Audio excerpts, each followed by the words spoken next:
हरे कृष्णा, जय श्री हरि ओम नमः शिवाय। प्रिय भक्त जनों, आज सुनाते हैं शुक्रवार को संतोषी माता की कथा। कहानी बड़ी ही दुर्लभ कथा सुनेगी, तो आइए बड़ी ही श्रद्धा और प्रसन्नचित मन से इस कथा को सुनते हैं। चलो कथा सुनाते हैं। संतोषी माता व्रत कथा। एक बुढ़िया थी, उसके 7 बेटे थे। 6 कमाने वाले थे जबकि एक निकम्मा था। बुढ़िया 6 बेटों की रसोई बनाती, भोजन कराती और उनसे जो कुछ जूठन बचती वह 7वें को दे देती। एक दिन वह पत्नी से बोला, देखो मेरी माँ को मुझ पर कितना प्रेम है। वह बोली, क्यों नहीं, सबका झूठा जो तुमको खिलाती है। वह बोला, ऐसा नहीं हो सकता है, मैं जब तक आंखों से न देख लूं मान नहीं सकता। बहू हंसकर बोली, देख लोगे तब तो मानोगे। कुछ दिन बाद त्योहार आया। घर में 7 प्रकार के भोजन और चूरमे के लड्डू बने। वह जांचने को सिर दुखने का बहाना कर पतला वस्त्र सिर पर ओढ़े रसोई घर में सो गया। वह कपड़े में से सब देखता रहा। 6 भाई भोजन करने आए। उसने देखा माँ ने उनके लिए सुंदर आसन बिछा नाना प्रकार की रसोई परोसी और आग्रह करके उन्हें जमाया। वह देखता रहा। 6 भोजन करके उठे तब माँ ने उनकी झूठी थालियों में से लड्डुओं के टुकड़े उठाकर एक लड्डू बनाया।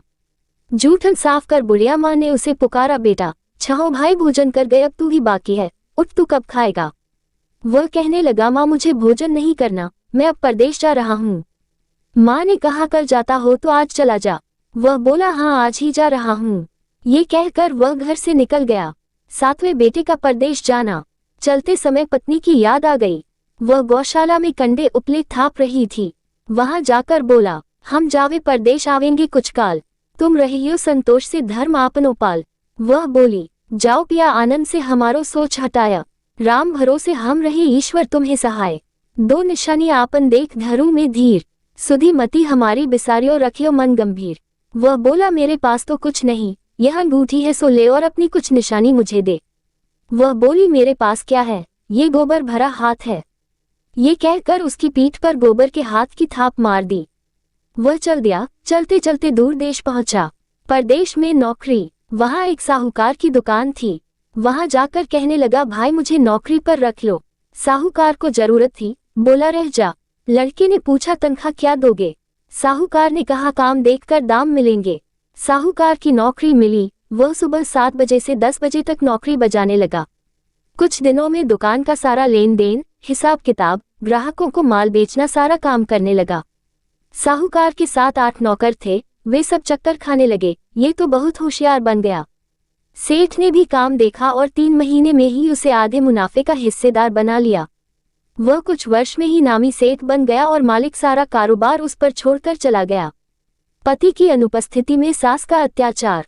इधर उसकी पत्नी को सास ससुर दुख देने लगे, सारी गृहस्थी का काम करा के उसे लकड़ी लेने जंगल में भेजते। इस बीच घर के आटे से जो भूसी निकलती उसकी रोटी बनाकर रख दी जाती और फूटे नारियल की नारेली में पानी। एक दिन वह लकड़ी लेने जा रही थी। रास्ते में बहुत सी स्त्रियां संतोषी माता का व्रत करती दिखाई दी। संतोषी माता का व्रत। वह वहां खड़ी होकर कथा सुनने लगी और पूछा, बहनों तुम किस देवता का व्रत करती हो और उसके करने से क्या फल मिलता है। यदि तुम इस व्रत का विधान मुझे समझा कर कहोगे तो मैं तुम्हारा बड़ा आसान मानूंगी। तब उनमें से एक स्त्री बोली, सुनो, ये संतोषी माता का व्रत है। इसके करने से निर्धनता दरिद्रता का नाश होता है और जो कुछ मन में कामना हो सब संतोषी माता की कृपा से पूरी होती है। तब उसने उससे व्रत की विधि पूछी।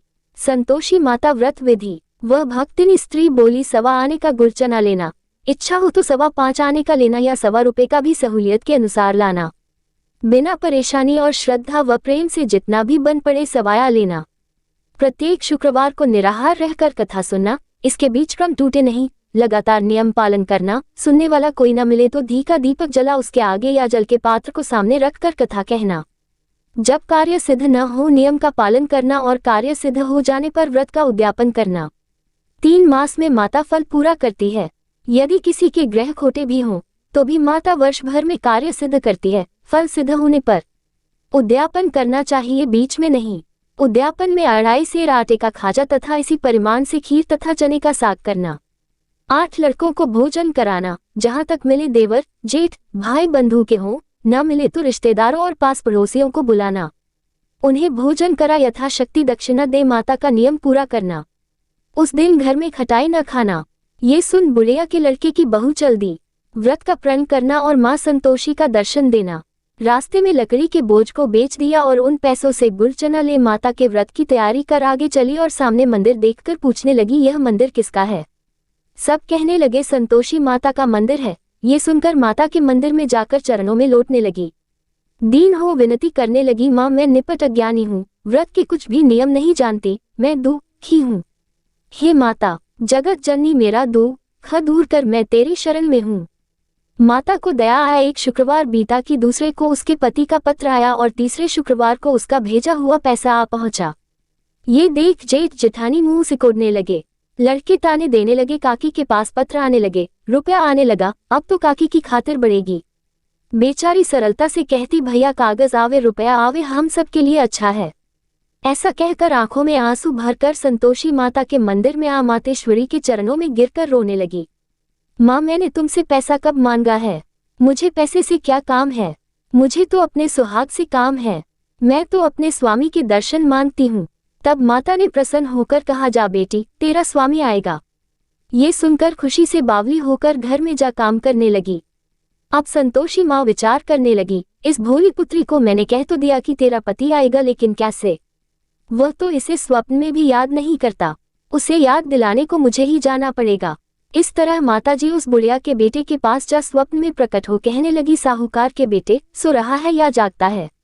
वह कहने लगा, माता सोता भी नहीं जागता भी नहीं हूँ, कहो क्या आ गया है? माँ कहने लगी, तेरे घर बार कुछ है कि नहीं? वह बोला, मेरे पास सब कुछ है, माँ बाप है, बहू है, क्या कमी है? माँ बोली, भोले पुत्र तेरी बहू घोर कष्ट उठा रही है, तेरे माँ बाप उसे परेशानी दे रहे हैं, वह तेरे लिए तरस रही है, तू उसकी सुध ले। वह बोला, हाँ माताजी ये तो मालूम है, परंतु जाऊं तो कैसे? परदेश की बात है, लेन देन का कोई हिसाब नहीं, कोई जाने का रास्ता नहीं आता, कैसे चला जाऊं? माँ कहने लगी, मेरी बात मान, सवेरे नहा धोकर संतोषी माता का नाम ले, घी का दीपक जला दंडवत कर दुकान पर जा बैठ। देखते देखते सारा लेन देन चुक जाएगा, जमा का माल बिक जाएगा, सांझ होते होते धन का भारी ढेर लग जाएगा। अब बूढ़े की बात मानकर वह नहा धोकर संतोषी माता को दंडवत घी का दीपक जला दुकान पर जा बैठा। थोड़ी देर में देने वाले रुपया लाने लगे, लेने वाले हिसाब लेने लगे। कोठे में भरे सामान के खरीददार नकद दाम दे सौदा करने लगे। शाम तक धन का भारी ढेर लग गया। मन में माता का नाम ले चमत्कार देख प्रसन्न हो घर ले जाने के वास्ते गहना कपड़ा सामान खरीदने लगा। यहाँ काम से निपट तुरंत घर को रवाना हुआ। उधर उसकी पत्नी जंगल में लकड़ी लेने जाती है, लौटते वक्त माताजी के मंदिर में विश्राम करती। वह तो उसके प्रतिदिन रुकने का जो स्थान ठहरा। धूल उड़ती देख वह माता से पूछती है, हे माता ये धूल कैसे उड़ रही है? माता कहती है, हे पुत्री तेरा पति आ रहा है, अब तू ऐसा कर लकड़ियों के 3 बोझ बना ले, एक नदी के किनारे रख और दूसरा मेरे मंदिर पर व तीसरा अपने सिर पर। तेरे पति को लकड़ियों का गट्ठर देख मोह पैदा होगा, वह यहाँ रुकेगा, नाश्ता पानी खाकर माँ से मिलने जाएगा, तब तू लकड़ियों का बोझ उठाकर जाना और चौक में गट्ठर डालकर जोर से आवाज लगाना, लो सासू जी लकड़ियों का गट्ठर लो, भूसी की रोटी दो, नारियल के खेपड़े में पानी दो, आज मेहमान कौन आया है? माताजी से बहुत अच्छा कहकर वह प्रसन्न मन से लकड़ियों के 3 गट्ठर बनाए, एक नदी के किनारे पर और एक माताजी के मंदिर पर रखा। इतने में मुसाफिर आ पहुंचा। सूखी लकड़ी देख उसकी इच्छा उत्पन्न हुई कि हम यहीं पर विश्राम करें और भोजन बनाकर खा पीकर गांव जाएं। इसी तरह रुककर भोजन बना, विश्राम करके गांव को गया। सबसे प्रेम से मिला। उसी समय सिर पर लकड़ी का गट्ठर लिए वह उतावली सी आती है। लकड़ियों का भारी बोझ आंगन में डालकर जोर से 3 आवाज देती है, लो सासू जी लकड़ियों का गट्ठर लो, भूसी की रोटी दो, आज मेहमान कौन आया है? ये सुनकर उसकी सास बाहर आकर अपने दिए हुए कष्टों को भुलाने हेतु कहती है, बहू ऐसा क्यों कहती है? तेरा मालिक ही तो आया है, आ बैठ, मीठा भात खा, भोजन कर, कपड़े गहने पहन। उसकी आवाज सुन उसका पति बाहर आता है। अंगूठी देख व्याकुल हो जाता है। माँ से पूछता है, माँ ये कौन है? माँ बोली, बेटा ये तेरी बहू है, जब से तू गया है तब से सारे गांव में भटकती फिरती है, घर का काम काज कुछ करती नहीं, 4 पहर आकर खा जाती है। वह बोला, ठीक है माँ मैंने इसे भी देखा और तुम्हें भी, अब दूसरे घर की ताली दो, उसमें रहूंगा। माँ बोली, ठीक है जैसी तेरी मर्जी। तब वह दूसरे मकान की तीसरी मंजिल का कमरा खोल सारा सामान जमाया। एक दिन में राजा के महल जैसा ठाट बाट बन गया। अब क्या था, बहू सुख भोगने लगी। इतने में शुक्रवार आया। शुक्रवार व्रत के उद्यापन में हुई भूल, किया खटाई का इस्तेमाल।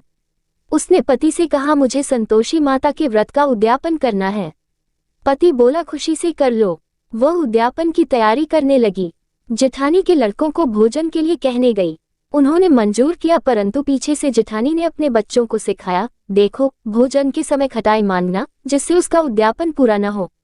लड़के जीने आए खीर खाना पेट भर खाया, परंतु बाद में खाते ही कहने लगे, हमें खटाई दो, खीर खाना हमको नहीं भाता, देखकर अरुचि होती है। वह कहने लगी, भाई खटाई किसी को नहीं दी जाएगी, ये तो संतोषी माता का प्रसाद है। लड़के उठ खड़े हुए, बोले, पैसा लाओ। भोली बहू कुछ जानती नहीं थी, उन्हें पैसे दे दिए। लड़के उसी समय हट करके इमली खटाई ले खाने लगे। ये देखकर बहू पर माताजी ने कोप किया। राजा के दूत उसके पति को पकड़ कर ले गए। जेठ जेठानी मनमाने वचन कहने लगे, लूट लूट कर धन इकट्ठा कर लाया है, अब सब मालूम पड़ जाएगा जब जेल की मार खाएगा। बहू से यह सहन नहीं हुए। माँ संतोषी से मांगी माफी। रोती हुई माताजी के मंदिर गई, कहने लगी, हे माता, तुमने क्या किया? हंसाकर अब भक्तों को रुलाने लगी। माता बोली, बेटी तूने उद्यापन करके मेरा व्रत भंग किया है। वह कहने लगी, माता मैंने कुछ अपराध किया है, मैंने तो भूल से लड़कों को पैसे दे दिए थे, मुझे क्षमा करो, मैं फिर तुम्हारा उद्यापन करूंगी। माँ बोली, अब भूल मत करना। वह कहती है, अब भूल नहीं होगी, अब बतलाओ वे कैसे आवेंगे। माँ बोली, जा पुत्री, तेरा पति तुझे रास्ते में आता मिलेगा। वह निकली, राह में पति आता मिला। वह पूछी, कहाँ गए थे? वह कहने लगा, इतना धन जो कमाया है उसका टैक्स राजा ने मांगा था, वह भरने गया था। वह प्रसन्न हो बोली, भला हुआ, अब घर को चलो। कुछ दिन बाद फिर शुक्रवार आया, फिर किया व्रत का उद्यापन। वह बोली, मुझे फिर माता का उद्यापन करना है। पति ने कहा, करो। बहू फिर जेठ के लड़कों को भोजन को कहने गई। जेठानी ने एक दो बातें सुनाई और सब लड़कों को सिखाने लगी, तुम सब लोग पहले ही खटाई मांगना। लड़के भोजन से पहले कहने लगे, हमें खीर नहीं खानी, हमारा जी बिगड़ता है, कुछ खटाई खाने को दो। वह बोली, खटाई किसी को नहीं मिलेगी, आना हो तो आओ। वह ब्राह्मण के लड़के लाकर भोजन कराने लगी। यथाशक्ति दक्षिणा की जगह एक एक फल उन्हें दिया। संतोषी माता प्रसन्न हुई। संतोषी माता का फल, माता की कृपा होते ही 9वें मास में उसके चंद्रमा के समान सुंदर पुत्र प्राप्त हुआ। पुत्र को पाकर प्रतिदिन माता जी के मंदिर को जाने लगी। माँ ने सोचा, ये रोज आती है, आज क्यों न इसके घर चलूं। यह विचार कर माता ने भयानक रूप बनाया। गुड़ चने से सनामुख, ऊपर सून के समान होठ, उस पर मक्खियां भिन भिन कर रही थी। देहली पर पैर रखते ही उसकी सास चिल्लाई, देखो रे, कोई चुड़ैल डाकिन चली आ रही है, लड़कों इसे भगाओ, नहीं तो किसी को खा जाएगी। लड़के भगाने लगे, चिल्लाकर खिड़की बंद करने लगे। बहू रोशनदान में से देख रही थी, प्रसन्नता से पगली बन चिल्लाने लगी, आज मेरी माताजी मेरे घर आई है, वह बच्चे को दूध पीने से हटाती है। इतने में सास का क्रोध फट पड़ा। वह बोली, क्या उतावली हुई है? बच्चे को पटक दिया। इतने में माँ के प्रताप से लड़के ही लड़के नजर आने लगे। वह बोली, माँ मैं जिसका व्रत करती हूँ ये संतोषी माता है। सबने माता जी के चरण पकड़ लिए और विनती कर कहने लगे, हे माता, हम मूर्ख हैं, अज्ञानी हैं, तुम्हारे व्रत की विधि हम नहीं जानते, व्रत भंग कर हमने बड़ा अपराध किया है, जग माता आप हमारा अपराध क्षमा करो। इस प्रकार माता प्रसन्न हुई। बहू को प्रसन्न हो जैसा फल दिया वैसा माता सबको दे, जो पड़े उसका मनोरथ पूर्ण हो। बोलो संतोषी माता की जय। आज की कथा पसंद आए हो तो वीडियो को लाइक कीजिएगा, शेयर कीजिएगा, कमेंट में संतोषी माता की जय लिखिएगा और चैनल को भी सब्सक्राइब करिएगा।